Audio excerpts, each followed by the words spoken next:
All right, today we're jumping into a contrarian guide to life. It's a worldview that's going to challenge a lot of what you think you know about why people do the things they do. We're going to deconstruct our own behavior and maybe, just maybe, uncover a hidden logic that could change how you see, well, pretty much everything. So let's get right to it with the big question. We're always told to examine our lives, right? But if thinking deeply is so great, why does it sometimes feel so heavy? Why can philosophy, be a real bummer? And here it is. This is the core idea for our entire journey today. The process of really, truly understanding the world and ourselves, it isn't always cozy. It can sting a bit. But just like a vaccine, that initial ouch is exactly what builds our resilience and strength. This is the lens we're going to look through today. Okay, so with that in mind, let's start taking apart some really common human behaviors. We're going to look at why we do things that on the surface seem kind of irrational and see if we can find the hidden logic underneath. First up, a total classic. You see them in newspapers, on apps, horoscopes are everywhere. But what's the real appeal? Why are so many of us drawn to them, even if we say we're skeptical? Well, the answer really comes down to saving mental energy. Our brains are basically wired to find the path of least resistance, to jump to conclusions because, hey, it's efficient. The world is chaotic, and horoscopes offer this neat, prepackaged, predictable story. It's a comforting shortcut, and our brains absolutely love shortcuts. Okay, on to the next one. Think about it. Movie stars, athletes, leaders. We put people on pedestals all the time. We become fans, sometimes even fanatics. But what's really driving that behavior? It turns out, idolizing someone is often less about them and way more about us. It's a way we soothe our own insecurities and find a tribe to belong to, a social identity. And to protect that identity, we'll conveniently ignore our idol's flaws. Because if we admit they're flawed, we might have to admit our choice to follow them was, too. Ooh, this is a tricky one, especially today. You can craft a joke super carefully, with zero bad intentions, and it can still blow up in your face. Why does that happen? What's actually going on when someone gets offended? So, according to this way of thinking, offense isn't caused by something outside of you. It's triggered. It's a sign of some pre-existing, unresolved issue.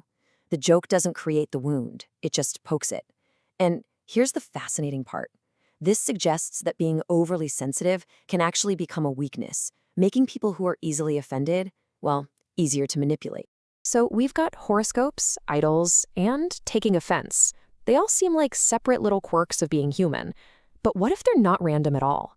What if they're all just symptoms of a much deeper, hidden operating system? Let's zoom out and uncover two laws that might just be the code behind all this chaos.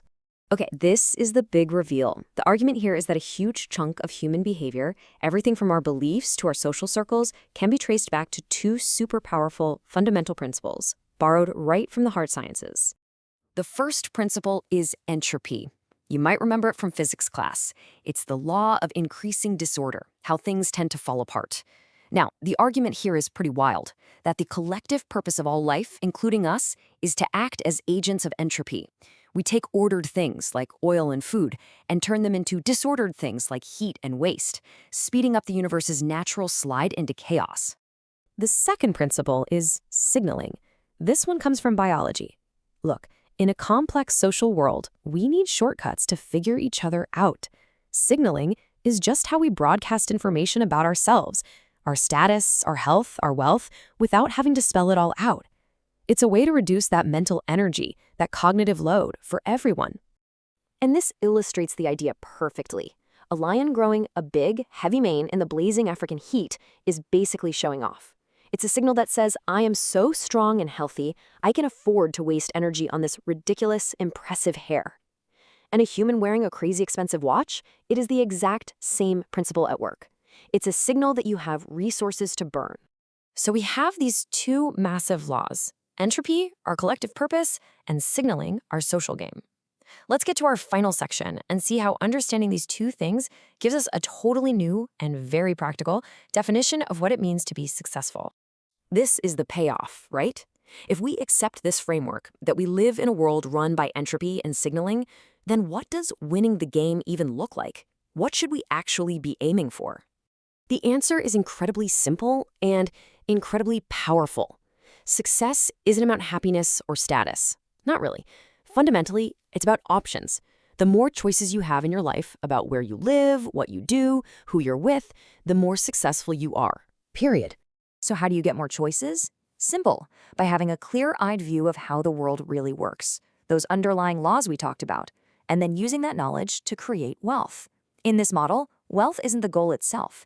It's the tool that buys you the ultimate prize, freedom of choice. Now, to make this feel less abstract and more real, the source points to a pretty stark number. It states that 90% of the population in India makes less than 50,000 rupees a year. That isn't just a statistic, it's a measure of severely limited options, and it highlights the real-world consequences of not understanding the game. So, all of this really leads us to a fundamental choice. We've taken a look under the hood of our own behavior, we've uncovered these hidden laws. The real question is, what do we do now? This worldview really lays out two paths. You've got the path of the curious, facing uncomfortable truths to build a life with more options and less chaos. And then you have the path of the masses, choosing the comfort of ignoring all this. But the warning here is pretty clear. That path doesn't actually lead to an easier life. And this is a crucial point. The whole ignorance is bliss idea, it's a myth. This kind of knowledge doesn't have to be depressing. In fact, it can be liberating. It gives you a map to reality. But it only works if you're willing to be open-minded and really confront how you fit into this whole system. And that brings us right back to where we started, with that vaccine metaphor. The truth can sting. Examining your life, deconstructing your own motivations, it's not always fun, but it makes you stronger. It gives you choices. So the final question this explainer leaves you with is a personal one. Which are you going to choose? The short-term discomfort of curiosity, or the long-term turbulence that comes with the illusion of ease? The choice is yours.